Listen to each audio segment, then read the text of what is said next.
Hello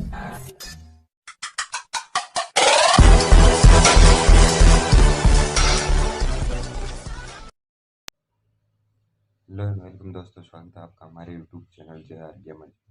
आज मैं आपको बताऊंगा कि पबजी पर आप कैसे रजिस्टर कर सकते हैं। पबजी मोबाइल जो आने वाला है इंडिया का, और उसकी डेट भी बताऊंगा कि वो कितनी तारीख को आने वाला है। जी हाँ गाइस, मैं उसकी डेट भी बताऊंगा।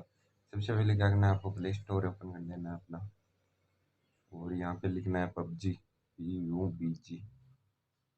पबजी पबजी लिखते ही ये सबसे ऊपर ऊपर आ गया।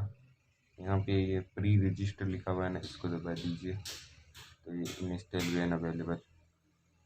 जब ये अनइंस्टॉल होगा तो ये आपके फ़ोन में ऑटोमेटिक आ जाएगा अपने आप, आपको कुछ करने की जरूरत नहीं। ये ऑटो इंस्टॉल चालू है इसमें भी।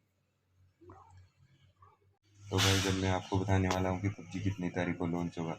पबजी होगा 10 जून 2021 को। जी हाँ भाई, 10 जून 2021 तक पबजी आ जाएगा आपके फ़ोन में, एंड्रॉयड डिवाइस में इंस्टॉल होना चालू हो जाएगा।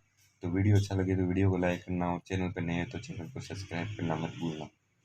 थैंक थैंक यू गाइस ये वीडियो देखने के लिए।